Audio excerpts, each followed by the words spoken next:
In the windswept plains of Wyoming Territory, 3 escaped killers are about to learn the deadly price of cruelty. When they stumbled upon Thunder, the finest stallion in the West, they saw just another horse to beat and break. They couldn't have made a deadlier mistake.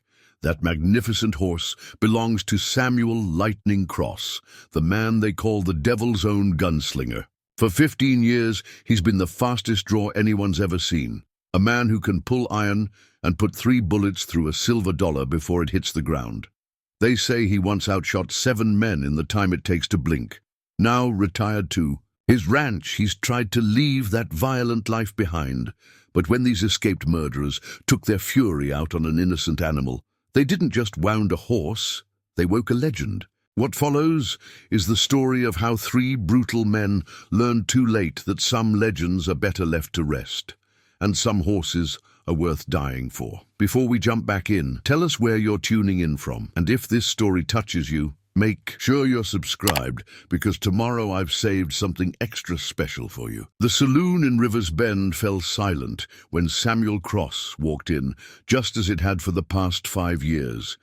Not from fear, those days were behind him, but from a respect that bordered on reverence.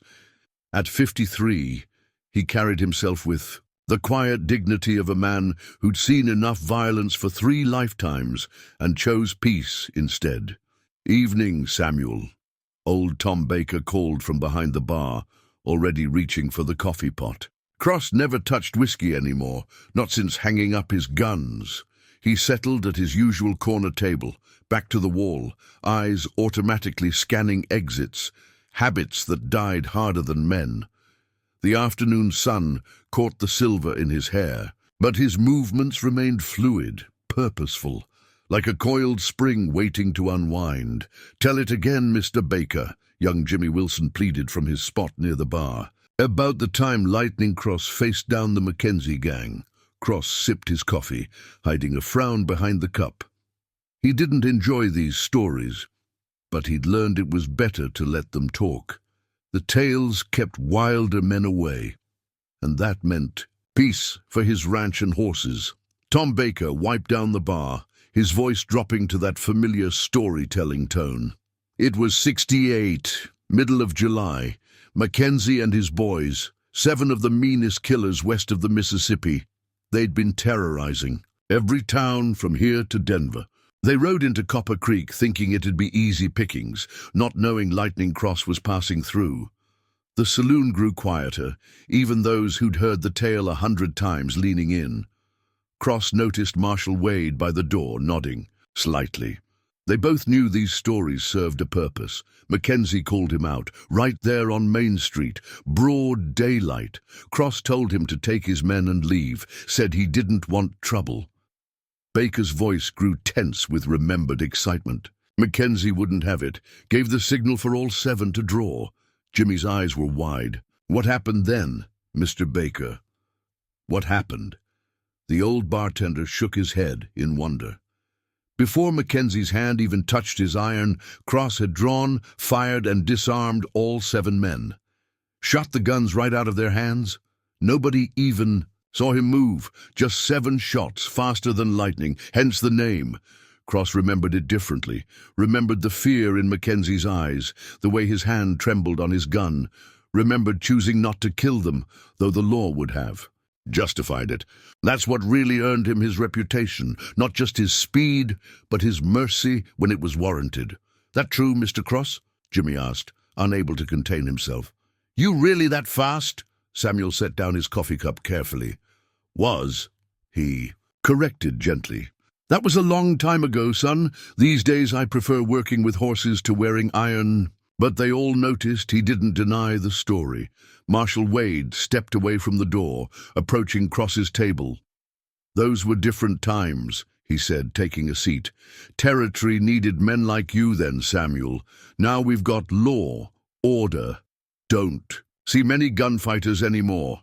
"Good," Cross replied simply. "Better world for it." The marshal nodded toward Cross's hip, where no gun had hung for 5 years. "Ever miss it? Miss the killing?" Cross's voice carried an edge that made several people step back. No, miss being able to stop killing? Sometimes. The conversation shifted as Sarah Miller burst into the saloon, her face flushed with excitement. "Stage is coming, bringing in that horse trainer from Kentucky." Cross stood, leaving a coin for his coffee. He'd been waiting for this trainer, hoping to learn new techniques for working with troubled horses. His ranch had become known as a place where even the most difficult animals could find peace and purpose. Just like he had. Quite a change, Marshal Wade observed, walking with him to the door. From fastest gun in the West to horse whisperer. Cross paused in the doorway, the setting sun casting his shadow long across the wooden sidewalk. Speed was never about the killing, Wade. Was about ending fights before they began. Working with horses, it's not so different. Understanding what spooks them, what drives them. Keeping the peace by preventing the fight. As he stepped into the street, he heard Jimmy ask Baker, "Is it true what they say? That he's so fast he could shoot a man's gun away before they even clear leather?" "Faster," Baker replied. "Pray you never have to see it." Cross headed toward the stage depot, his thoughts on the new training methods he hoped to learn. He'd found his peace working with horses, helping them overcome their fears, just as he'd overcome his own violent past. The guns were locked away, in his ranch house, gathering dust where they belonged. He had no way of knowing that in less than 24 hours he'd be reaching for them again. Thunder stood 17 hands high in the morning sun, his black coat gleaming like polished onyx. Samuel Cross watched the stallion move across the paddock, each step a study in power and grace. 5 years ago, he'd found this horse half dead. In a canyon, arrows in his flank, spirit nearly broken. Now Thunder was the pride of Cross Ranch, living proof that even the deepest wounds could heal. "Still can't believe you got near him that first day, Patron," Miguel said, leaning against the fence.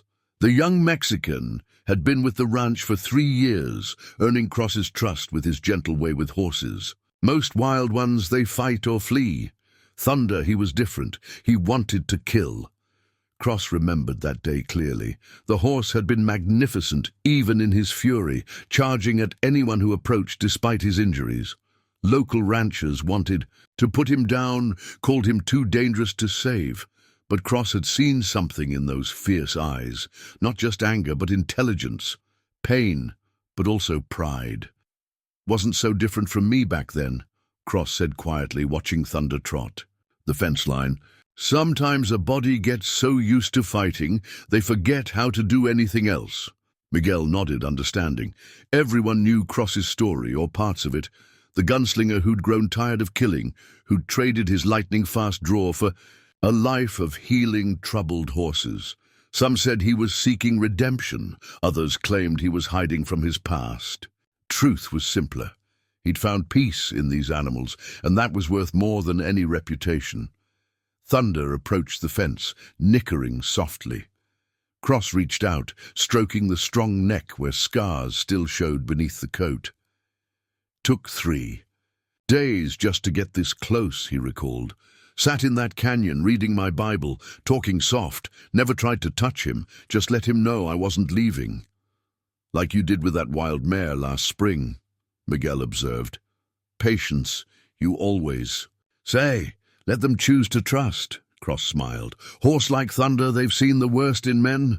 Can't blame them for expecting more of the same, but show them something different." He produced an apple from his pocket, offering it on his flat palm. Thunder's velvet lips delicately took the treat. "Show them kindness where they expect.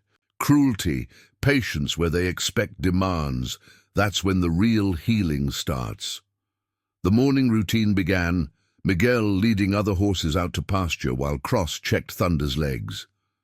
The stallion stood perfectly still, a far cry from the savage beast he'd once been. Every touch was a reminder of their journey together, of trust earned through countless small moments. "Remember the first time you let me ride?" Cross murmured, running his hands down the powerful legs. 3 months of groundwork first. Everyone said I was wasting my time. Then that storm hit, lightning spooking the herd. You let me mount right there. No saddle, nothing. Rode out together and brought every horse back safe. Thunder's ears flicked back, listening. Some folks claimed horses couldn't understand words, but Cross knew better. These animals understood what mattered: intention, emotion, the truth in a man's heart. "Got a new mare coming in today," he continued, moving to check the other legs. "They say she's been badly handled, fighting every rider. Reckon you might help me show her there's better ways." Thunder had become his partner in rehabilitation, somehow sensing which troubled horses needed a firm boundary and which needed gentle encouragement. Together, they'd helped dozens of problem horses find their way back to trust. Miguel returned, carrying saddles for the day's work. "That Kentucky trainer's coming today too, see? The one who wrote about new methods." "That's right." Cross straightened, patting Thunder's neck. "Never too old to learn new ways of helping them." "Is it true what they say?" Miguel asked hesitantly. "That Thunder came from those Arapaho raiders? The ones who—" "Best let some stories lie," Cross interrupted gently. He'd never confirmed the rumors that Thunder had been stolen from the same raiders who'd killed his wife 15 years ago. Some wounds healed better in silence. The stallion pressed his head against Cross's chest, a gesture of affection that still humbled him. This magnificent creature, who had every reason to hate men, had chosen to trust again, had chosen to help other horses find their way back from darkness. "Come on, old friend," Cross said, leading Thunder toward the barn. "Got work to do." Neither man nor horse could know that by nightfall, their peaceful world would be shattered by 3 men whose cruelty would test the limits of hard-won peace. For now, they moved together in the morning light, each step a testament to the healing power of patience, trust, and second chances. Dark clouds gathered over Cross Ranch as Miguel rode hard through the pre-dawn light. Something was wrong. Thunder's distinctive whinny hadn't greeted the morning sun. The first time in 3 years the stallion had missed their dawn ritual. The young ranch hand's heart pounded as he approached the outer pasture where Thunder usually spent his nights. "Madre de Dios," he whispered, pulling his horse to a stop. The fence was broken, not the clean break of spooked horses, but the deliberate destruction of men. Bootprints marked the muddy ground, telling a story that made Miguel's blood run cold. Signs of struggle, blood on the wooden posts, and Thunder nowhere in sight. Miguel wheeled his horse around, racing toward the main house. He'd seen Cross, angry only once before, when rustlers had tried stealing a mare in foal. That day, he'd glimpsed the gunfighter beneath the rancher's peaceful exterior. This would be worse, much worse. Cross was already on his porch, coffee cup frozen halfway to his lips. One look at Miguel's face and the cup lowered, never reaching its destination. "Thunder?" "The south pasture," Miguel managed, still breathless. You need to see." They rode in silence, Miguel watching his employer's face grow harder with each hoofbeat. The morning light strengthened, revealing more details Miguel had missed in the dim dawn. 3 sets of tracks, prison boots by the look of them, the kind issued at Wyoming Territorial. Thunder lay in the shadow of a lightning-struck oak, his black coat marred by cruel welts. The stallion was breathing, but his proud spirit seemed diminished, his usual fire replaced by pain and confusion. Cross dismounted slowly, each movement controlled, deliberate, too controlled. They tried to take him, Miguel explained, though the signs were clear enough. He fought. He couldn't finish. Cross knelt beside his horse, hands gentle as they checked the damage, but Miguel saw something crystallize in his employer's eyes, something cold and deadly that had nothing to do with the gathering storm. "Patron," Miguel started, "I should ride for the marshal." "No." The word carried the weight of thunder. Cross stood, and Miguel saw the transformation. The peaceful rancher seemed to shed like an old skin, revealing steel beneath. "Get my gun belt," the one in the oak chest. But you said—" Miguel stopped as Cross turned to face him. The man's eyes held the same look Thunder's had when they'd found him, wounded but undefeated. Dangerous. 5 years, Cross said softly, his voice carrying the promise of violence. 5 years I've kept my peace. Tried to build something here that wasn't founded on death. And they'd— He looked down at Thunder, his hands clenching. Some sins can't be answered with mercy. Lightning flickered in the distance as Miguel rode back with the gun belt. The worn leather seemed to come alive in Cross's hands, as if awakening. From a long sleep, the weight settled on his hips like it had never left. "Get Doc Jenkins for Thunder," Cross ordered, checking the Colts with practiced ease. "Then wire the marshal. Tell him 3 men, prison boots, heading north by northeast." He paused, adding quietly, "Tell him not to follow. This isn't his kind of justice." "You said once," Miguel ventured, "that speed was about stopping fights. Before they began."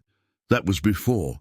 Cross's voice carried the first raindrops. "Some men choose violence, Miguel, choose cruelty when mercy's offered. For them, there's only one language left to speak." His hands moved in that legendary blur, the Colts disappearing and reappearing so fast Miguel couldn't track the motion. "I'm still fluent." Thunder nickered weakly, drawing Cross back to his side. The gentleness returned as he stroked the stallion's neck, but his next words carried steel. "Find who did this. Make it right. Then we can return to peace." He looked at the tracking rein with cold calculation.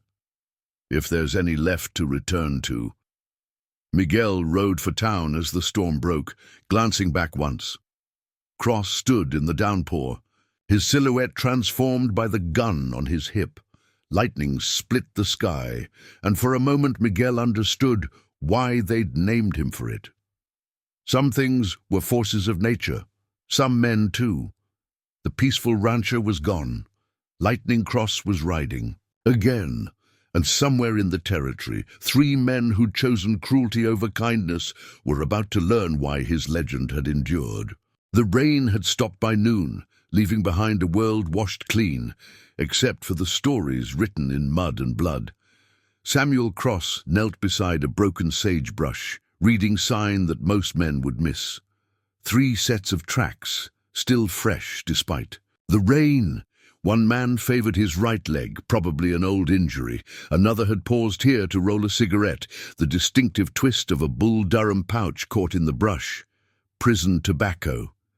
Cross tucked this detail away with the others. Building. A picture of his prey. Territorial prisons missing 3 men, Marshal Wade had confirmed before Cross rode out. Jake the Snake Morrison, Billy Tate and Tom Haggerty escaped 2 days ago. Killed 2 guards doing it. Now Cross studied a scrap of striped cloth snagged on barbed wire. Prison denim. They'd changed clothes since their escape. These tracks showed boots too fine for prison issue, but they couldn't change their nature. The broken branches, needless destruction of a bird's nest, casual cruelty left in their wake. All spoke of men who hurt things because they could. The trail led north toward Devil's Backbone, a maze of rocky ridges where a man could hide for weeks. Smart choice for outlaws, poor choice for survivors. Cross mounted up, his restored gun belt hanging familiar and deadly at his hip. His tracking mare, a wise old paint named Whisper, picked her way carefully along the sign. She'd helped him hunt men before. In those violent years, he'd tried to forget. Some skills never faded for horse or rider. The first farmstead came into view around 2 o'clock, Jenkins' place. Something was wrong. No smoke from the chimney, no movement in the yard. Cross drew one of his Colts, approaching with the silence that had once made him legend. The scene in the barn told its own story. Fresh rope burns on the support beams, scattered feed where someone had waited. Blood drops, not much, but enough. Cross? Old man Jenkins emerged from his house, shotgun lowered when he recognized the rider. A fresh bruise darkened his jaw. 3 of them came at dawn, wanted horses, food. His voice hardened, got rough when Sarah tried to stop them taking her. Daddy's pocket watch. Cross's fingers tightened on his reins. The girl, shaken up, but alive. That older one calls himself Snake. He's their leader. Mean piece of work.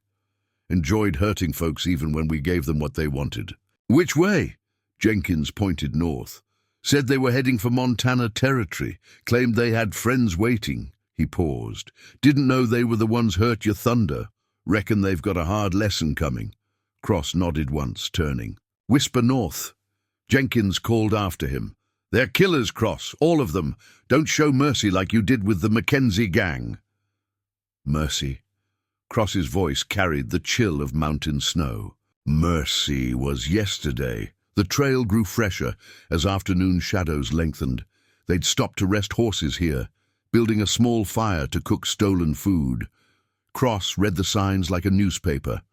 3 men, growing confident in their escape. One horse carrying double. They'd lost a mount, probably to poor treatment, making maybe 20 miles a day. A flutter of movement caught his eye. Paper trapped against a rock, a wanted poster carried by the wind from some town bulletin board. Cross retrieved it, studying the crude drawings. Jake the Snake Morrison. Murder, torture, prison break. Known for making victims suffer. Billy. Tate. Bank robbery, murder, rape. Likes to hurt women and horses. Tom Haggerty. Murder, arson. Burns his victims alive. The paper crumpled in Cross's fist. These weren't just escaped convicts. They were the worst kind of predators. Men who killed for pleasure. Men who'd hurt Thunder not from necessity, but from pure meanness. Cross had spent 5 years trying to leave violence behind. 5 years working with hurt horses, teaching them to trust again. These men had destroyed that peace in one cruel night. Now they'd hurt more people, threatened a young girl, proved that every dark thing said about them was true. His decision crystallized like frost on morning grass. This wasn't about revenge, it was about justice, about making sure they never hurt another living thing. The sun was setting when he found their last victim. A young mare, run to death and abandoned. The kind of waste that spoke of men who saw animals as things to use and discard.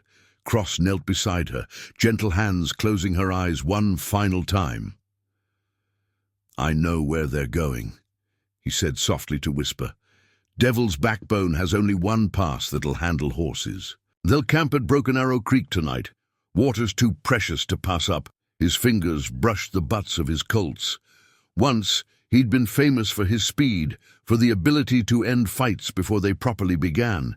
He'd used that gift to stop men like these until the weight of death grew too heavy. Now, watching the sunset paint the sky blood red, Cross felt the years of peace fall away like autumn leaves. These men had chosen their path, chosen to hurt an innocent horse, threaten a young girl, kill a mare for spite. They'd chosen to wake. Something better left sleeping. Lightning Cross wasn't just the fastest draw in the West. He was justice incarnate, and justice was about to catch up with 3 men who thought cruelty made them strong. He mounted up, turning Whisper toward Broken Arrow Creek. Tonight there would be a reckoning. Marshal Wade caught up with Cross at Broken Arrow Creek just before midnight. The campfire was still warm, but the escaped convicts were long gone, spooked by something that had them riding in darkness despite the risks. They're running scared now, Cross said without turning. He was studying tracks by lantern light, his voice carrying the edge of approaching storm clouds. Heard rumors in town about Lightning Cross riding again, making mistakes. Wade dismounted, his badge catching moonlight. That's why I'm here, Samuel. Governor's ordered me to bring them in alive, stand trial proper. A bitter laugh escaped Cross. Trial, like the last one? He stood, facing the marshal. Snake Morrison was supposed to hang 3 years ago. Judge got bought off, reduced his sentence. 2 weeks later, he burned a family alive for fun. I know. Wade's voice carried the weight of too many failures. But we're not vigilantes, Samuel. Law's the only thing separating us from them. Cross's hand rested on his Colt, an unconscious gesture that made Wade tense. Law failed, Richard. Failed those guards they killed escaping. Failed Sarah Jenkins when they roughed her up this morning. Failed every person they've hurt since that judge took his bribe. "And what's your alternative?" Wade challenged. "Gun them down, become what you spent 5 years trying to leave behind." The silence stretched, broken only by the creek's gentle murmur. Finally, Cross spoke. "Found something interesting, tracking them. They've been hitting small ranches, taking what they need, but they're following a pattern, moving north, but zigzagging, making specific stops." He unfolded a map, worn spots showing where his fingers had traced routes. "They're checking dead drops, old outlaw caches. This isn't just an escape. It's organized. They've got help." Wade studied the map, his face grim. "Jesus, these marks, these are all places where witnesses disappeared in their first trial, places where evidence went missing." "Someone powerful wants them free," Cross confirmed. "Someone who knows they're useful for dirty work. And you want to trust the same law that failed to hang them the first time?" A twig snapped in the darkness. Both men drew, their guns clearing leather in a synchronized dance born of old partnership. A rabbit darted through the underbrush, but neither man holstered immediately. "Got a telegram today," Wade said finally, breaking the tension. "Snake Morrison's old gang is moving again. First time in 3 years. Word is they're heading this way." Cross nodded slowly. "Not surprising. Morrison's their leader, probably arranged this whole escape. That gang's 30 men strong, Samuel. Killers, all of them. You go after these 3, you'll have the whole pack on your trail." "Then I'll deal with them too." Wade holstered his gun. With deliberate slowness, "Governor's offered full amnesty. They surrender now, give up their contacts, they'll serve their original sentences. No questions about the guards they killed escaping. And how many more will die when they escape again?" Cross turned back to the tracks, his voice cold. "You're a good man, Richard, good marshal, but some wolves can't be caged. They need to be put down. Don't make me stop you, Samuel." Wade's hand strayed near his gun. "Our friendship won't matter. If you force this..." Cross's draw was invisible, just a blur that ended with his Colt aimed rock-steady at Wade's heart. The marshal's hand had barely moved. "Still that fast?" Wade whispered. "Faster," Cross replied softly, holstering in another liquid motion. "Go home, Richard. Tell the governor you tried, because if you follow me, if you try to stop what needs doing, our friendship won't matter. They say you never killed without..." "A cause," Wade made one final attempt. "Said it was your one rule. That's why they called you Lightning. You were fast enough to choose." Cross mounted up, his silhouette dark against the starlit sky. "I've got cause enough. They hurt something. Innocent for pleasure, threatened a young girl, killed those guards. But mostly..." His voice carried the finality of judgment. "They made me strap on these guns again. Made me break my peace. That's cause enough." Wade watched him ride into the darkness, knowing he should follow, knowing his badge demanded it. Instead, he turned, his horse south. Some men were the law, and some men were justice. Tonight, he'd choose not to know the difference. Dawn found Cross at Eagle's Rest, a dying mining town that had seen better days. The escapees' trail led straight to the saloon, where a nervous bartender polished the same glass over and over, avoiding Cross's eyes. "They was here," the man admitted finally. "Left a message for anyone following." Cross's gaze settled on a paper tacked to the wall. Crude letters, prison learned. "Tell Lightning Cross we got friends waiting. Turn back or start digging graves." A man at the corner table shifted, his coat too heavy for the weather. Cross noted 6 others, scattered around the room, trying too hard to look casual. Gun hands, by their calluses and worn holsters. Hired muscle waiting to stop any pursuit. "Might want to step away from the bar," Cross told the nervous bartender. His voice carried no threat, just certainty. The first gun cleared leather as the bartender dove for cover. Cross's draw was like heat lightning, there and gone before the eye could track. 7 shots rang out as one, the sound still echoing when 7 guns went spinning across the floor, each with its barrel neatly shot. Away! 7 men stood frozen, hands stinging from the force of their weapons being shot out of their grips. Not one of them had managed to fire a single round. Morrison's men, Cross asked quietly, his Colt still smoking. The leader, a scarred man with dead eyes, found his voice. Just hired guns, paid to slow you down. I can see that, Cross holstered, with fluid grace. Notice I aimed for your weapons, not your gun hands. That was a choice. Next time won't be. Jesus, one of the younger guns whispered. They said you were fast, but where are they headed? Cross's question cut through the awed murmurs. The scarred man shook his head. Don't know. Got paid to wait here, that's all, but... He hesitated. Overheard something about Widow's Peak. Snake's got unfinished business there. Cross's eyes hardened. Widow's Peak was where Snake Morrison had burned that family alive 3 years ago, the one that should have hanged him. One more thing, the man added. Morrison's brother Luke is gathering the old gang. 30 riders, maybe more. They're coming to back Snake's play. 37, Cross corrected coldly. I counted their graves last time they tried me. Left 3 alive to spread the word. He turned to leave, then paused. Someone will be along to collect those guns. Might want to find different work before then. Outside, the town's few residents peeked from windows, drawn by the shots, but too trail-wise to interfere. Cross-mounted Whisper studying the road north. Widow's Peak was 2 days' hard ride. Through country where ambush spots grew like weeds, a boy of maybe 12 stood nearby, holding the reins of a fresh horse. Mr. Cross? Pa says to give you our best mount. Says he remembers when you saved. His brother from the Calhoun gang. Cross nodded thanks, transferring his saddle to the fresh horse. The boy lingered, curious but cautious. Is it true what they say? That you're so fast you can shoot a man's gun before he knows he's drawing? Speed's not about being fastest, Cross replied, checking the new mount's girth. It's about being surest.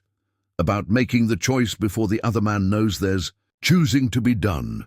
He swung into the saddle, the morning sun casting his shadow long across the street. The gun hands watched from the saloon, their bravado replaced by the look men get when they've seen something they'll tell stories about for years. Something else you should know, the scarred man called out. Snake's changed, mean as ever, but different. Talked about settling scores, but mostly about making examples. Said Lightning Cross would learn about real speed when they burned his whole ranch down. Cross's face showed nothing, but his voice carried winter's chill. Then he'd better pray he's faster than his reputation, because I mean to teach him about real justice. He rode north, leaving 7 chastened gun hands and a town full of witnesses to spread the word. Lightning Cross was back, and he was still faster than any man had a right to be. More importantly, he still chose not to kill when killing wasn't needed. That choice, they would soon learn, was a mercy that wouldn't last. Because Cross had read the signs at Widow's Peak 3 years ago, had seen what Snake Morrison did to that family. Some men deserved mercy, some men deserved lightning. River's Bend buzzed like a disturbed hornet's nest. Riders from Eagle's Rest had spread word of Cross's demonstration of speed, each telling making the feat more impressive. 7 guns shot apart in the blink of an eye. Some claimed it was 8, others swore it was 6, but all agreed on one thing. Lightning Cross was riding again, and heaven help those who stood in his way. Miguel paced the ranch house porch, watching Doc Jenkins tend to thunder. The stallion was improving, but slowly. Each pained whinny felt like an accusation. He should have been watching closer, should have prevented this. Stop blaming yourself, son, Doc said, applying fresh poultice to Thunder's wounds. Those men were devils wearing human skin. Snake Morrison's reputation's well-earned. Sarah Miller burst into the yard, her normally neat hair wind-blown from hard riding. Miguel, Marshal Wade's calling a town meeting, says it's about Mr. Cross. The town hall was packed. air heavy with worry and whispered conversations. Marshal Wade stood before them, his badge catching lamplight as he raised his hands for quiet. "Most of you have heard by now," he began. "Samuel Cross is tracking the escaped prisoners. Some folks are celebrating, remembering how he cleaned up this territory 15 years ago." He paused, scanning faces. Others are worried about what his return to the gun means. Both groups have cause. Old Tom Baker spoke up from his usual corner. "Ain't nothing to worry about. Cross never killed without cause. Never drew first." "That was then," Wade countered. "Man carries wounds same as that horse of his. 5 years of peace, undone in one night of cruelty. And Snake Morrison's gang is coming. 30 seasoned killers with a grudge." Sarah Miller stood, her voice clear. "So we're supposed to fear the man protecting us more than the murderers he's hunting?" "Fear's not the issue," Wade replied. "But violence calls violence. Cross's reputation will draw every gunman looking to make a name. And Morrison's gang, they won't just target him, they'll burn every ranch, hurt every person he ever cared about." The saloon-keeper's wife, Martha, clutched her shawl tighter. "Then what do we do? Hide? Run?" "We prepare." Miguel surprised himself by speaking. "Mr. Cross taught me something about horses. When they're hurt, really hurt, they either break or come back stronger. He's not broken. He's remembered who he is." Judge Wilson cleared his throat. "Perhaps we should wire the governor. Request troops." "Troops," Baker scoffed. "Snake Morrison killed 2 guards escaping, burned a family alive 3 years back because the law failed. Now he's threatening our people, our homes. Cross is worth more than any troop of soldiers." The arguments continued. Fear wrestling with faith in a man who'd kept peace for 5 years by the strength of his reputation alone. Miguel slipped out, returning to the ranch where Thunder waited. He found Sarah there, helping Doc Jenkins. "Town's divided," she reported.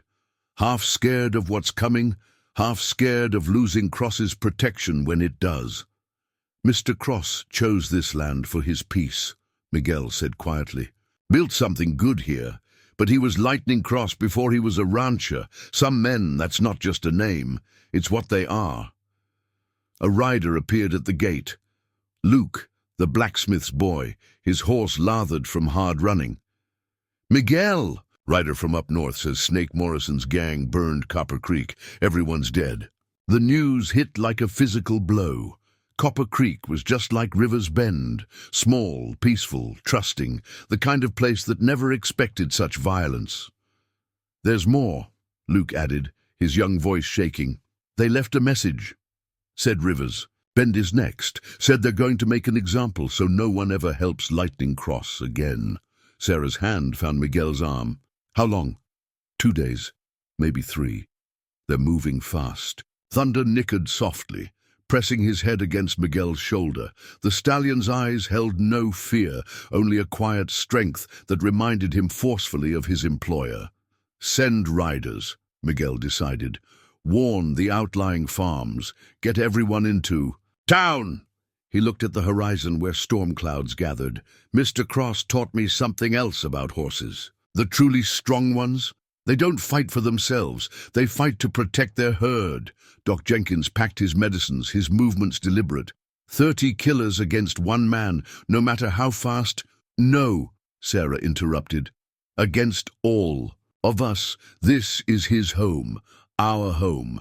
And if Snake Morrison wants to burn it, he'll find out why Lightning Cross chose this place to make his peace." The storm broke overhead, rain mixing with Thunder's defiant whinny.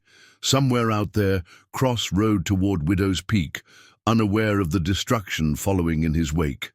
But Miguel knew one thing for certain. When Lightning rode home, he wouldn't fight alone. Some men were forces of nature, but some towns were worth the storm. The Broken Spur Saloon squatted on the edge of nowhere, a 2-day ride from Widow's Peak. Cross found Billy Tate there, drunk and boastful, telling anyone who'd listen about the horse he'd helped beat. He didn't notice the saloon going quiet. When Cross entered, didn't see the other patrons melting away from the bar. "Should have heard it scream," Tate slurred, whiskey spilling from his glass. Purebred stallion, all spirit until we showed it who's boss. Ain't nothing I love more than breaking something proud. Cross stood behind him, his voice soft as falling snow. That stallion have a white star on his forehead, Billy? 3 small scars on his left flank? Tate froze, whiskey glass halfway to his lips. The barkeeper took 3 steps back, recognition dawning in his eyes. You'd be Billy Tate, Cross continued, the one who likes hurting horses and women and anything else that can't fight back. Tate turned slowly, alcohol burning away in sudden fear. His hand twitched toward his gun. That would be unwise, Cross said quietly. The saloon was empty now, except for the barkeeper and a piano player who'd stopped mid-song. Your reputation says you're fast, Billy. 3rd fastest gun in Morrison's gang. But we both know that's not fast enough. Cross, Tate's voice cracked. Listen, that horse, we didn't know it was yours. Snake said, I'm not here about whose horse it was. Cross's eyes held the cold fire of mountain winter. I'm here. About what kind of man beats an animal for pleasure? What kind of coward hurts things weaker than himself? Tate's hand edged closer to his gun.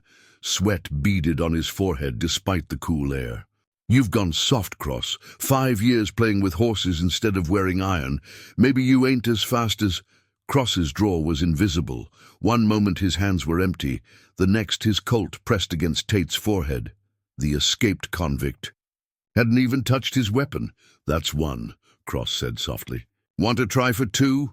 Tate's legs gave out. He slumped onto a bar stool, shaking. Jesus, they said, but I didn't believe. Where's Snake headed? When Tate hesitated, Cross's voice hardened. The horse you beat? He's got more courage in one hoof than you have in your whole worthless hide. But right now, that courage is fighting infection from your cruelty. So I'm only asking once. Widow's Peak, Tate babbled. But not just for hiding. He's got something planned, something big. Sent word to every gunman and outlaw in 3 territories. Says he's going to end the legend of Lightning Cross where it began. Where what began? The fire.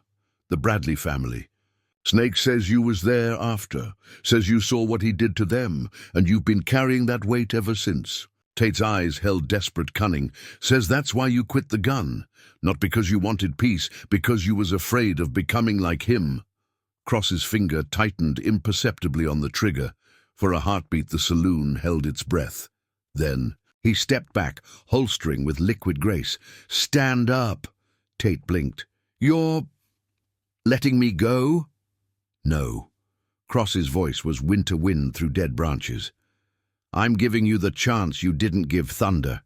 The chance to face what's coming. With some dignity, understanding dawned in Tate's eyes. His hand dropped to his gun. What followed was like watching lightning strike in slow motion. Tate was fast. They hadn't lied about that. His draw was a blur that would have killed most men. But Cross was elemental. Natural law made. Visible. 2 shots rang out as one. Tate's bullet buried itself in the floor, his gun hand ruined by Cross's first round. The second shot took his shoulder, spinning him to the ground. You'll live, Cross said, holstering smoothly. That hand won't ever hold a gun again, won't ever hurt another horse or woman. Seems fair. The barkeeper stepped forward, rifle ready. Want me to hold him for the law? Law's coming. Marshal Wade's. About 2 hours behind me. Cross dropped a coin on the bar. Make sure he doesn't bleed out before then. Tate clutched his ruined hand, pain replacing fear in his eyes.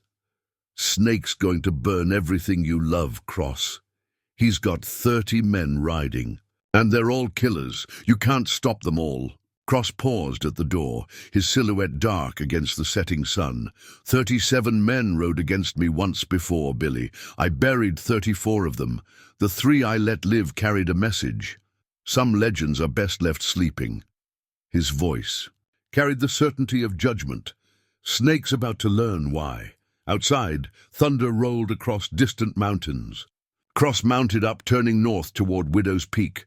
Behind him, Tate's pained groans mixed with wind through broken windows, a sound like judgment passed and served. 1 down, 2 to go, and somewhere ahead a gang of killers was gathering, thinking numbers would save them from lightning strike. They were about to learn differently. Marshal Wade found Billy Tate exactly where Cross had left him, clutching his ruined hand and babbling about lightning strikes. The saloon still carried the tension in the air, like the lingering charge after a storm. "He ain't human," Tate kept saying, even as Wade's deputy bandaged his wounds. "Drew faster than I could see, faster than anyone could see." Wade studied the bullet holes, one in the floor from Tate's shot, one through his hand, one in his shoulder. Surgical precision. Cross hadn't just outdrawn him, he'd chosen exactly how much damage to inflict. "You're lucky," Wade told the prisoner. "Cross used to aim center mass. Would have been cleaner." "Lucky." Tate laughed, an edge of hysteria in his voice. "He left me alive to send a message, said some legends are best left sleeping, but Snake's gonna wake something worse. You don't know what he's got planned at Widow's Peak." A rider burst in, trail dust coating his clothes. "Marshal, just came from up north. Morrison's gang hit the Thompson Ranch, burned everything." Wade's deputy looked up from bandaging Tate. "Casualties?" "None. Place was empty, someone warned them, but they left this nailed to the barn door." Wade read the crude note, his face hardening. "To anyone helping Lightning Cross, this is just the start. Every ranch, every farm, every friend he ever had, all gonna burn. Widow's Peak was just practice. This time we finish what we started." Tate started laughing again, that same mad edge in his voice. "Told you. Snake's been planning this for 3 years. Cross thought we was just escaped prisoners looking for trouble. Truth is, we chose that ranch, chose that horse, needed to wake the legend so we could kill it proper." Outside, more riders were arriving, reports of violence spreading like wildfire across the territory. Morrison's gang wasn't just attacking randomly. They were moving in a pattern, burning a circle around River's Bend. "Getting reports from 4 counties, Wade's deputy reported. "Every gunman and outlawed between here and the Dakota Territory is riding to join Morrison. Could be 50 men by now." 53, Tate corrected, something like pride in his voice. "Snake's been recruiting every man who ever carried a grudge against Lightning Cross, every killer looking to make a name. They're all coming." Wade stepped onto the saloon's porch, studying the northern horizon where storm clouds gathered. 3 years ago, he'd watched Snake Morrison walk free on a technicality, watch Cross holster his guns and swear off violence rather than become judge, jury, and executioner. Now Morrison had forced Cross back to the gun, but not out of random cruelty. This was calculated, planned. They'd hurt Thunder knowing it would.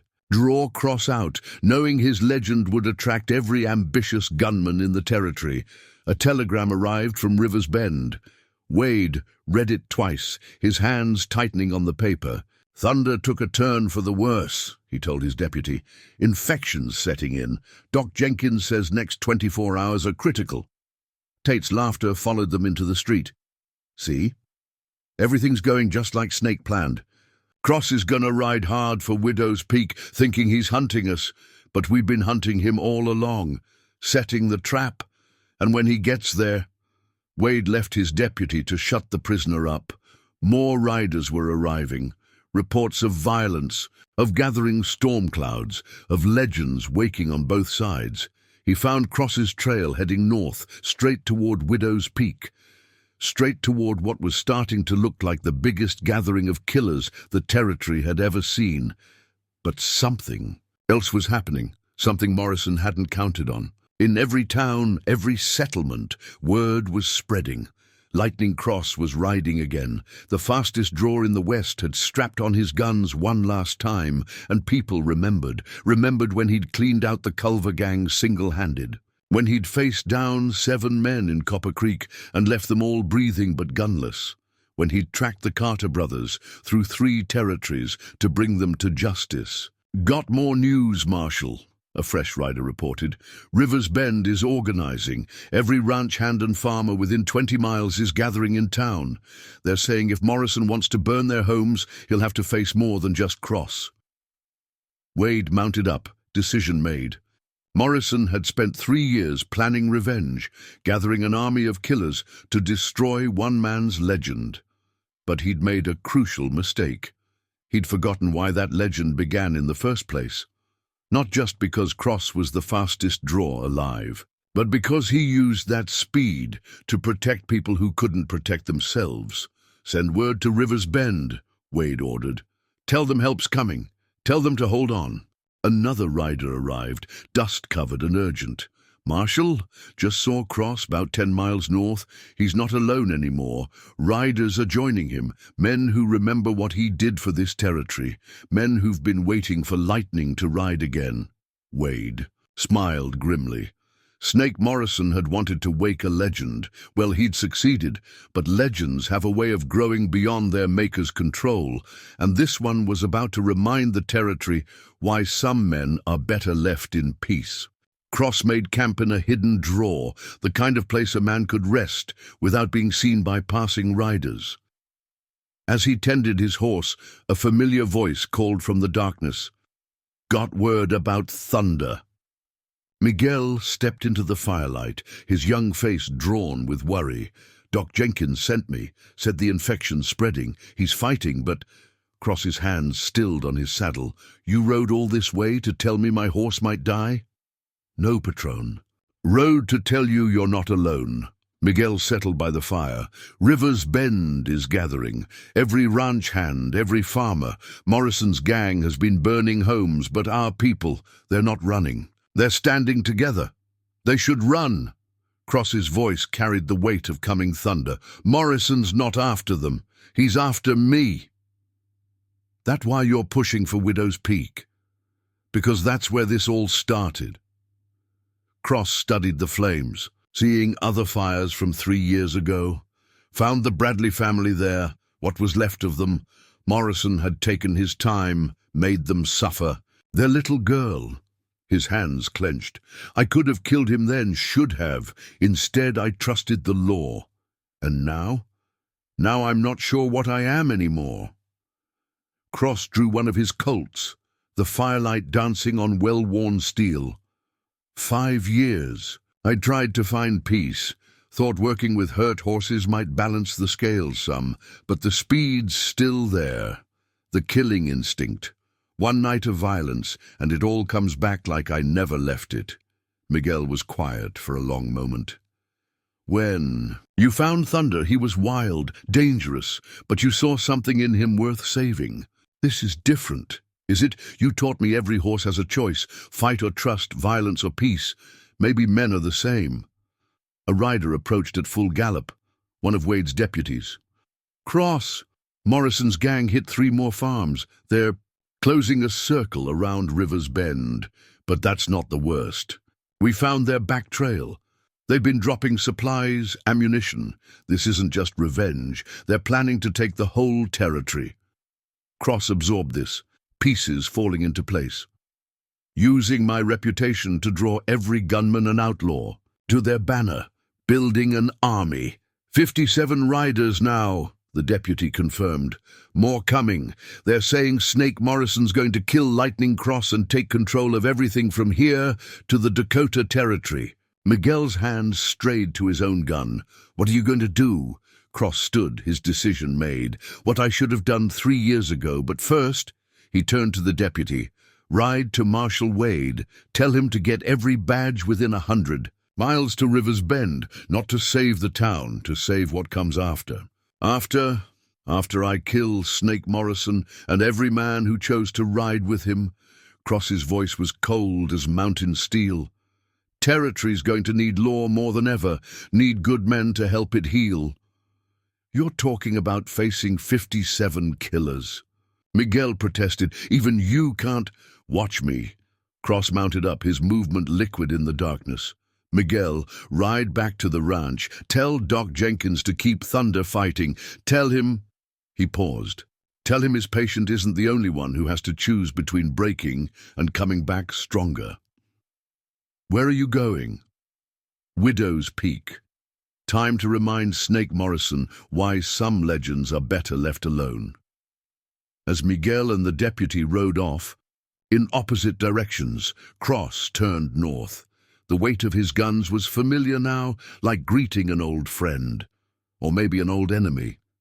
5 years ago, he'd chosen peace over violence, chosen healing over killing. But sometimes, he realized, the truest peace comes through one last act of necessary violence. Thunder was fighting for his life, River's Bend was fighting for its existence, and somewhere in the darkness ahead, 57 killers were about. To learn why Lightning Cross had earned his name.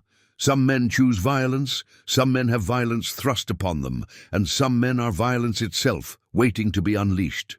Judge Wilson caught up with Cross just before sunset, his expensive horse lathered from hard riding. "Thank God I found you," he called, waving a paper. "Got evidence about who's really behind Morrison's escape. Someone in River's Bend's been helping them all along." Cross reined in, studying the judge who'd settled so many cases in his courtroom, the man who'd presided over Morrison's trial 3 years ago. "Found documents," Wilson continued, producing papers from his saddlebag. "Someone's been feeding them information. About you, about Thunder, about everyone in the territory who might stand against them." "That's so." Cross's voice was neutral, but his hand rested near his gun. "They're using Widow's Peak as a distraction. Their real target is River's Bend. If you hurry, ride through Devil's Canyon, you can catch them from behind before—" "Devil's Canyon," Cross interrupted softly. "Narrow walls, high cliffs, perfect spot for an ambush." Wilson's face changed, just slightly. His hand twitched toward his coat. "Thing is, Judge," Cross continued, "Devil's Canyon's been flooded for 2 months. No one who actually lived in River's Bend would suggest riding through it. The judge's draw was fast, faster than any lawman had a right to be. But Cross was lightning. 2 shots cracked across the evening air. Wilson's gun went spinning, his shoulder blooming red. 3 years ago, Cross said, his Colt unwavering, Snake Morrison should have hanged. But someone bought his freedom, someone who could influence a trial. Wilson clutched his bleeding shoulder, his mask of respectability falling away. "You don't understand. Morrison offered more money than I'd see in 10 lifetimes. All I had to do was make sure he walked free. And those 2 guards he killed escaping, the family he burned alive, the price for their lives included in that blood money. It was just business," Wilson spat. "Then you had to play hero, had to keep pushing. Morrison's been planning this for years, gathering men, setting up supply lines, going to take control of the whole territory. Could have had a piece of it, Cross. Could have been rich. Could have." Cross's voice was winter wind through dead branches. "Instead, you're going to tell me everything. Every plan, every cache, every man involved. Starting with what's really waiting at Widow's Peak. Or what? You'll kill me? The great Lightning Cross who never draws first, never kills without cause." Cross's second shot took Wilson's other shoulder, the judge crying out in fresh pain. "That was 3 years ago," Cross said quietly. "Back when I still believed in the law you corrupted. Back before you helped hurt my horse. Now you're going to talk. Or we'll find out just how many non-fatal places a man can be shot." Wilson talked. The truth spilled out like blood from a wound. Morrison's escape wasn't just revenge, it was the start of a takeover. Corrupt judges, bought lawmen, compromised officials all through the territory.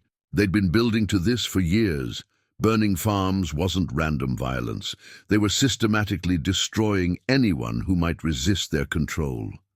And Widow's Peak. "It's a trap," Wilson gasped. "But not just for you. While you're up there, facing Morrison's best guns, the rest of the gang's going to hit River's Bend, burn it to the ground. Make an example. How many men at the peak? 20, best killers Morrison could buy. Rest of the gang circling around behind you, getting ready to attack the town. By dawn tomorrow, it'll all be over." Cross checked his guns with practiced ease. You're right about one thing. By dawn, it will be over. He tied Wilson to his saddle, testing the knots. Marshal Wade's about 2 hours back. He'll be interested in everything you have to say about corruption in your court. You're a full cross, Wilson called as he turned to ride. 20 killers waiting for you at the peak, 30 more ready to burn your town. Even you can't be in 2 places at once. Even lightning has limits. Cross's smile was cold as mountain steel. That's where you're wrong, Judge. Lightning strikes. Wherever the storm gathers, he turned his horse north, and I brought the storm with me. Behind him, Wilson's mad laughter echoed off the canyon walls. You're riding to your death, Cross. Morrison's got something special planned for you at the peak. Something that'll make the Bradley family look like mercy. Cross didn't look back. The pieces were falling into place now. Morrison's escape, the attack on Thunder, the gathering of gunmen, all of it orchestrated to force this confrontation, to draw him out, make him choose between saving his town and settling old scores. They thought they were setting a trap for one man. They were about to learn that some legends can't be trapped. Some legends strike everywhere at once. The moon was rising over Serpent's Pass when Cross found Morrison's advance team, 12 hardened killers setting up an ambush point. They had positions picked perfectly, rifles trained on the only approach to Widow's Peak. Any other man would have died in the first volley. Any other man wasn't Lightning Cross. Evening, gentlemen, his voice drifted from the darkness, impossible to place. Might want to reconsider your positions. The killers spun, searching shadows. Their leader, a scarred man named Hawkins, called out, "You're outgunned, Cross. 12 of us, 1 of you. Count again." The words came from everywhere and nowhere. Before anyone could react, Cross's guns spoke from 3 different positions. 6 shots, faster than heartbeats. 6 rifles went spinning into the dirt, their barrels neatly shot away. "How?" Hawkins began. Cross stepped into moonlight, his guns smoking. "Asked around about your ambush. Found your positions. Been watching you for an hour." His voice carried death's certainty. "Could have killed you all. Chose not to. That choice expires in about 10 seconds. "Jesus," one of the men whispered. "They said you were fast, but—" 5 seconds. They ran, all except Hawkins, who stood. His ground, a derringer appearing in his hand. "Snake said you'd try to outthink us, said to give you a message when we saw you." Cross didn't even seem to draw. The derringer exploded into fragments. "Message is this," Hawkins continued, nursing his stinging hand. "Everything that's happening, the gang, the judge, the attacks, it's all window dressing. Snake's got something special waiting, something you ain't expecting." "What's that?" Hawkins smiled, blood on his teeth. "The Bradley girl? The one you thought burned with her family. She's alive. Snake kept her. Said knowing you failed to save her would break you worse than any bullet. The night went absolutely still. Even the wind seemed to hold its breath. You're lying." Cross's voice was barely a whisper. "Am I? Ask yourself why Snake let himself get caught 3 years ago. Why he waited in prison, planning this. Having that. A girl, knowing you thought she died horrible, that was worth more than freedom." Hawkins laughed. "He's been breaking her spirit like you break horses. Said when you finally face him, seeing what she's become will destroy." Cross's jaw was invisible. One moment Hawkins was standing, the next he was on his knees, both shoulders shattered. "Where?" The single word carried Arctic cold. "Old mining shaft. North side of the peak, but you won't reach her. Got 20 men guarding the approach. 20 more heading for River's Bend. You can't save both, Cross. That's the real trap. Town or girl, Snake wants you to choose." Cross knelt beside the wounded man, his voice death itself. 3 years ago I chose law over justice, chose peace over what needed doing. That was my mistake. His guns disappeared into their holsters like lightning returning to clouds. I don't make the same mistake twice. He left Hawkins bleeding in moonlight, riding north toward Widow's Peak. Behind him, wind carried Thunder's promise. Ahead, 20 Killers thought they were setting a trap. They were about to learn the difference between lightning and what Cross was about to become. Because some choices didn't need making. Some men could save both. Some legends were about to wake fully. River's Bend transformed in the pre-dawn hours. Every street became a potential battleground, every building a fortress. Miguel watched farmers and ranchers move with quiet purpose, following Marshal Wade's instructions on defensive positions. These weren't soldiers, but they knew their land, knew what needed protecting. "Thunder's fighting," Doc Jenkins reported, emerging from the stable. "Fever's broken. Something in that horse won't quit." "Like his owner," Sarah added, checking the rifle her father had taught her to shoot. "Any word from Mr. Cross?" Before Miguel could answer, a rider pounded into town, one of Wade's deputies. "Morrison's gang spotted, 30 riders moving fast. They'll hit us by noon." Wade organized his impromptu militia with practiced efficiency. "Parker, your boys take the north approach. Williams, cover that west alley. Remember, we're not trying to beat them. Just hold until Cross springs his trap." "If he comes," someone muttered. "He'll come," Miguel said with quiet certainty. "You don't know him like I do." At Widow's Peak, Cross studied the mining complex through his field glasses. 20 men, just as Hawkins had said, positioned with military precision. They'd blocked every approach except one, making their trap obvious while hiding its true nature. The Bradley girl was there. He'd seen her, a small figure in the mine office window. 3 years of thinking she'd died in that fire, and Morrison had kept her alive just to use as bait. A rider approached from the south, young Luke Thompson, who'd escaped the gang's attack on his family's ranch. "Marshal Wade sent me. Says, Morrison's main force is an hour from River's Bend. Says," the boy hesitated, "says he understands if you can't make it back in time." Cross checked his guns with practiced ease. "Tell the marshal to hold the town for 1 hour, that's all I need. But sir, there's 20 men between you and that mine. Best shots Morrison could hire." 19, Cross corrected coldly. "Lost one watching the pass. He made the mistake of drawing first." Luke's eyes widened. The legend of Lightning Cross wasn't just stories after all. In River's Bend, preparations continued. Every window held a defender, every street a barricade.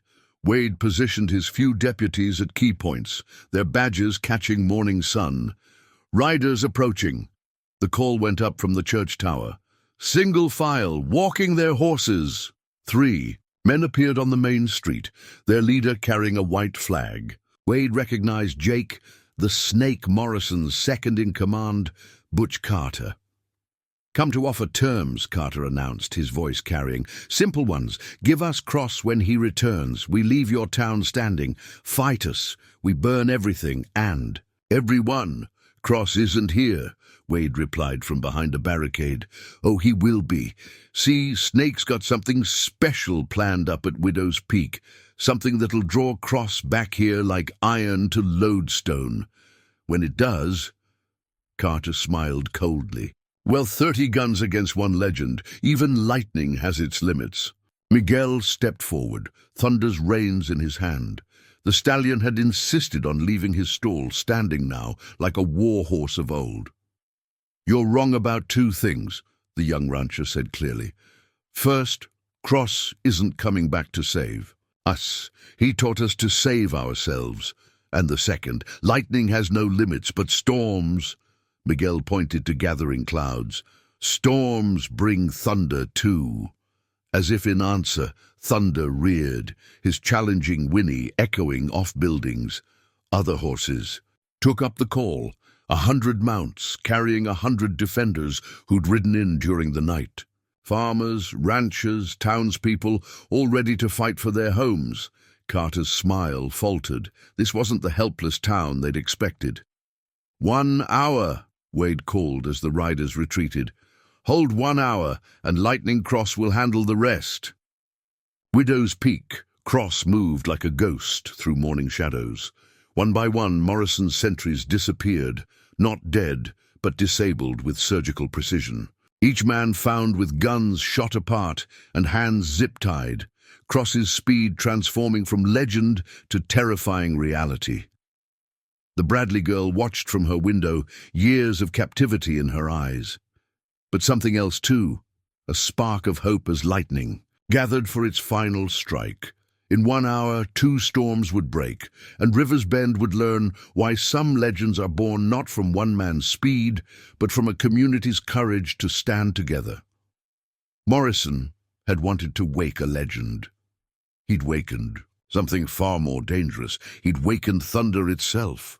Snake Morrison stood at the mine office window, watching storm clouds gather over Widow's Peak. 3 years of planning, of waiting, of building toward this moment. Behind him, the Bradley girl sat silent in her corner, broken but not quite destroyed. Just as he'd planned. Cross is coming, his lookout reported. 15 sentries gone quiet, all found alive, but their guns are scrap iron now. Morrison finished. Good. Let him come. Let him see what his mercy 3 years ago cost this girl. Then we'll kill him slow. In Rivers Bend, Marshal Wade positioned his last defenders. Every approach to town was covered. Every street a potential kill zone, but 30 hardened killers against townspeople and farmers. Riders spotted. The call came from the church tower. Morrison's gang, full gallop. Remember, Wade called out, we're not trying to win. Just hold them 1 hour, give Cross the time he needs. Thunder stood beside Miguel in the stable doorway, his wounds forgotten in the tension of approaching battle. The stallion's ears were pricked forward, as if hearing something in the distance that human ears couldn't catch. At Widow's Peak, Cross moved like death itself through morning shadows.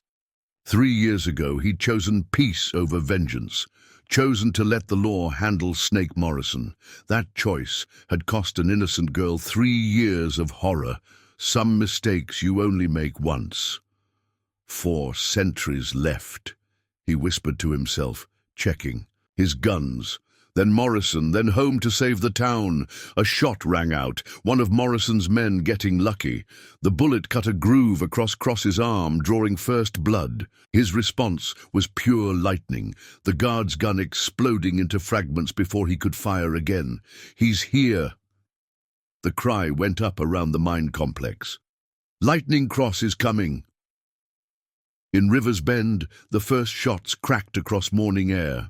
Morrison's gang hit the barricades like a tidal wave, expecting easy victory. Instead, they found every window held a defender, every alley a potential ambush. Hold the line, Wade's voice carried over gunfire. Just 1 hour. Thunder reared suddenly, his whinny cutting through battle noise.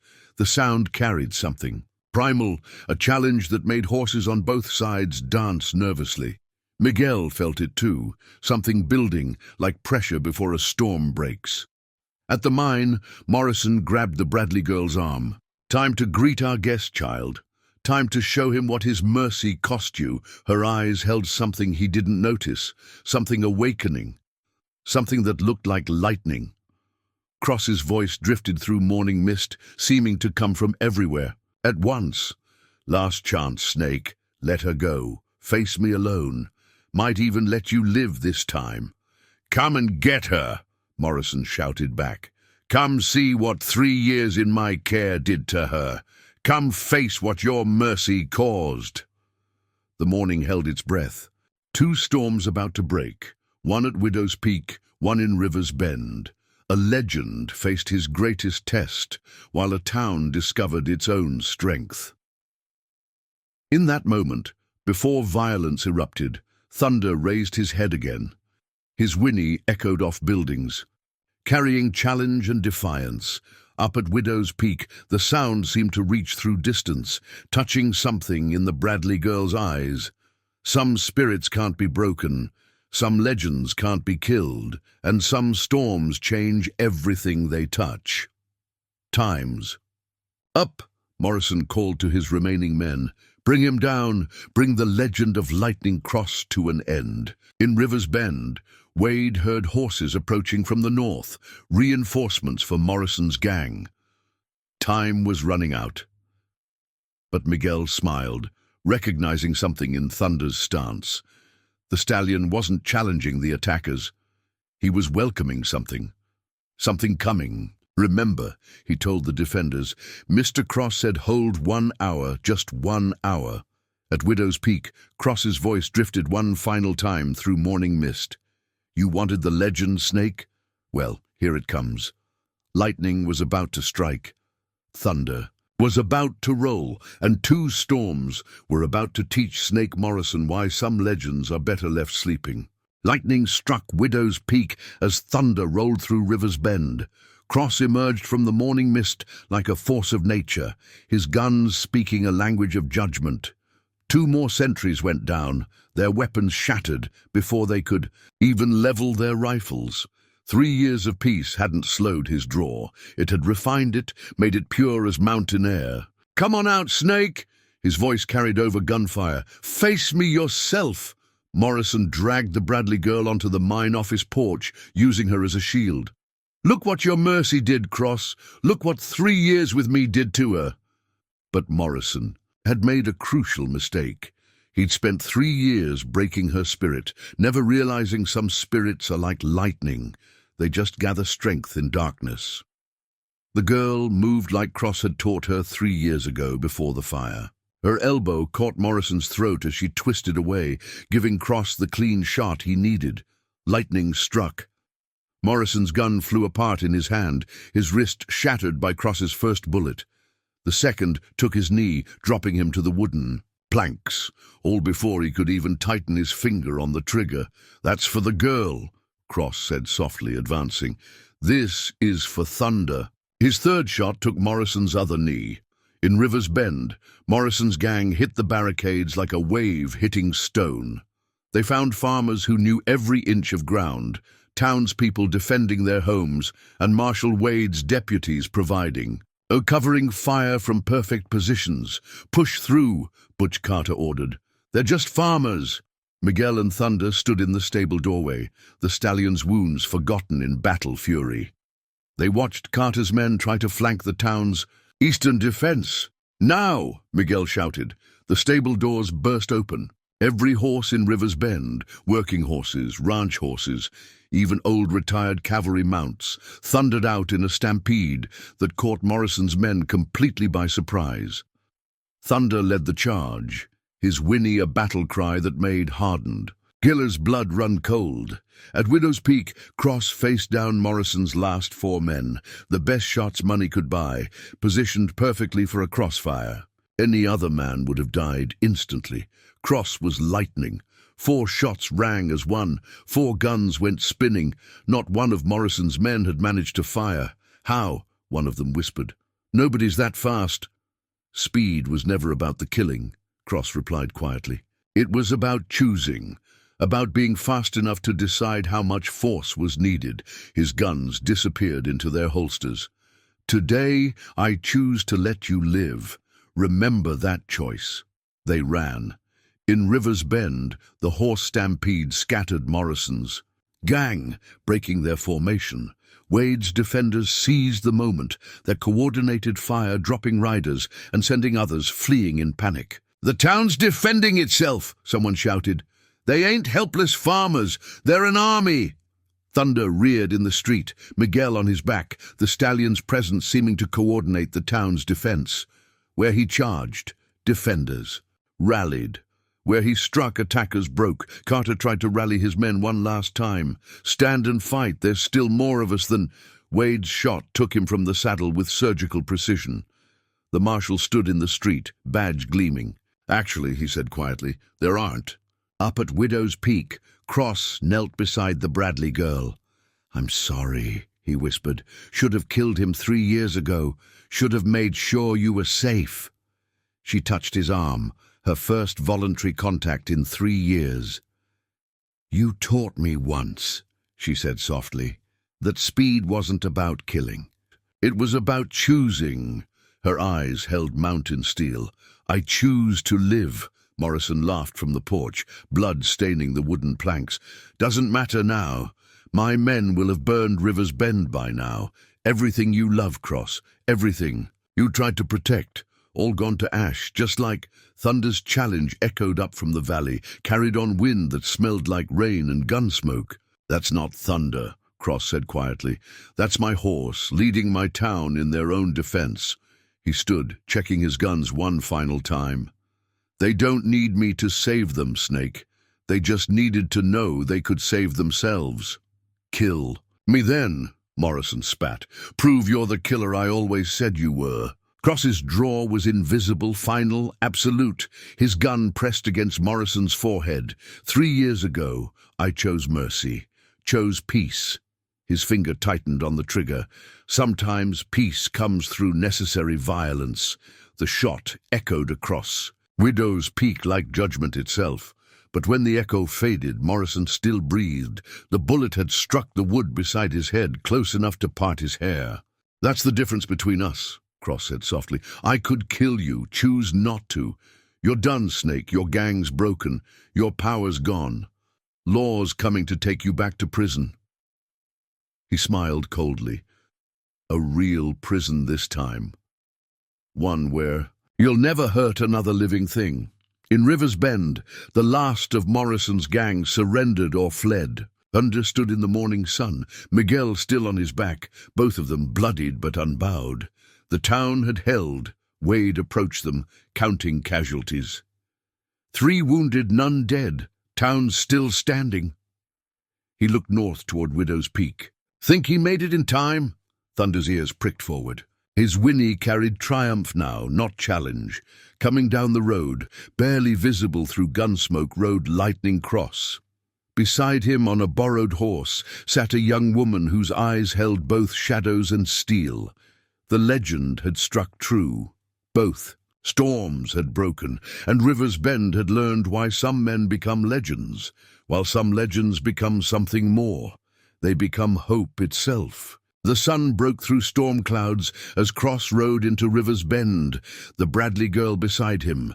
Thunder broke from Miguel's grip, trotting out to meet them despite his wounds. The stallion's greeting whinny carried pride, triumph, and welcome. "Sarah." "Bradley," Wade said softly, removing his hat. "We thought the fire—" "Snake Morrison took more than just lives that day," Cross replied, helping her down. "Took truth itself, used it to try breaking something unbreakable." He looked around at the town's defenders. "Seems that's a habit of his, trying to break things that won't break." The street showed signs of battle, scattered bullet holes, overturned wagons, spent cartridges glinting in morning sun. But the building stood, the people stood. River's Bend had held. 17 prisoners, Wade reported. Rest ran, got lawmen coming from 3 counties to help transport them. He paused. "Morrison? Alive." Cross's voice carried no regret. "Heading for a prison where money can't buy freedom, where he'll never hurt another living thing." Judge Wilson was among the captured, his shoulders still bandaged. "You can't prove anything," he blustered. "I'm a respected—" "Sarah's testimony will prove enough," Cross interrupted, "about who helped Morrison escape, about who bought her silence these 3 years. About every corrupt judge and lawman who looked the other way." Wilson's face went pale. The girl's eyes held mountain steel as she faced him. "I remember everything," she said quietly. "Every name, every deed, everything." Thunder limped forward, pressing his head against Cross's chest. The stallion's wounds were healing, like the town's would heal, like Sarah's would heal.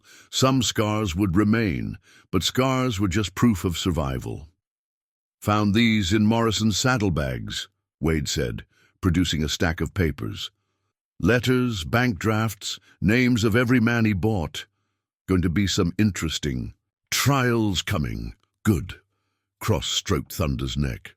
"Law failed once, won't fail again." Doc Jenkins emerged from his clinic, wiping bloody hands on his apron. "All our wounded are stable, even those of Morrison's men you shot, though I notice you were mighty particular about where you put those bullets." "Always was," Baker called, from his doorway. "That's why they called him Lightning, fast enough to choose." Sarah touched Thunder's neck gently, the first time she'd willingly touched any living thing in 3 years. The stallion lowered his head, somehow knowing to be gentle. "You were right," she said to Cross. "That day you found me practicing with your guns, said speed wasn't about killing, was about being fast enough to make the right choice." Her voice strengthened. "I chose to survive, chose to remember, chose to wait for lightning to strike." Miguel, dismounted, examining Thunder's wounds. Infections gone, he chose to fight rather than break. "Like this town," Wade added. "When Morrison's gang came, they expected frightened farmers, found something else instead." Cross surveyed the street, seeing not just victory but transformation. Shopkeepers who'd become warriors, farmers who'd become soldiers. A community that had learned its own strength. "Morrison thought breaking Thunder would break me," he said quietly. "Thought burning this town would end some legend. Never understood what makes legends in the first place." "And what's that?" Sarah asked. "Not speed, not violence. Something else." He watched Thunder nuzzle her hand, healing, helping healing. Something about choosing to stand, choosing to protect, choosing life over fear, courage over breaking. The sound of horses approaching made everyone tense, but it was just the first wave of lawmen arriving to transport prisoners. Among them rode the territory governor himself, come to see why an entire gang of killers had been defeated by one small town. "Heard stories on the ride in," the governor said, surveying the scene. "About Lightning Cross riding again. About a town that wouldn't break. About a horse that fought as hard as any man." He shook his head in wonder. "Didn't believe half of them." "Believe them," Wade replied. "Then make sure the law doesn't fail again. Make sure men like Morrison and Wilson face real justice this time." Thunder's whinny carried across the morning air, proud and free. Sarah smiled, her first real smile in 3 years. And Cross? Cross watched his horse, his town, and a girl who'd chosen not to break, knowing some legends aren't born from violence, some are born from the choice to stand against it. A month after Morrison's defeat, Cross stood in Thunder's paddock, watching the sunrise paint River's Bend in shades of gold. The stallion's wounds had healed clean, leaving scars that only made him prouder. Like the town's bullet holes, now. Patched but visible, marks of courage rather than damage. Sarah Bradley worked with a young colt nearby, her touch gentle but confident. She'd chosen to stay, helping Cross with his horses. Some wounds could only be healed by helping others. "Heal, still wearing iron," Wade observed, joining them at the fence. Cross's guns hung at his hips, worn smooth by decades of use. "For now," Cross replied. "Until the last trials are done. Until justice is settled proper." Morrison and Wilson's convictions had sparked a wave of investigations. Corrupt judges, bought lawmen, all facing judgment. The law was healing too, like Thunder, like Sarah, like the town itself. "Got a letter from the governor," Wade continued. "Wants to make River's Bend a regional law enforcement center. Says any town that can stand against Morrison's gang has something to teach about justice." Thunder trotted over, nudging Cross's shoulder. The stallion's eyes held the same fierce spirit that had helped lead the town's defense. "Some things couldn't be broken, only made stronger. Might be time to hang up the guns proper," Cross mused. "Focus on healing horses instead of stopping men." "And if trouble comes again?" Wade asked. Cross watched Sarah gentling the colt, saw the steel beneath her. Gentle touch. Watched Miguel training young horses with quiet confidence. Looked out at a town that had learned to defend itself. "Speed was never about the killing," he said softly. "Was about being fast enough to make the right choice." He patted Thunder's neck. "Figure we all learned something about choosing, about standing, about what makes a real legend." Thunder's whinny carried across the morning air, proud and free. The sound of healing, of strength, of peace, earned rather than given. Some said Lightning Cross had ridden one last time. Truth was, he'd simply learned a better way to stand against darkness, and that was a legend worth keeping.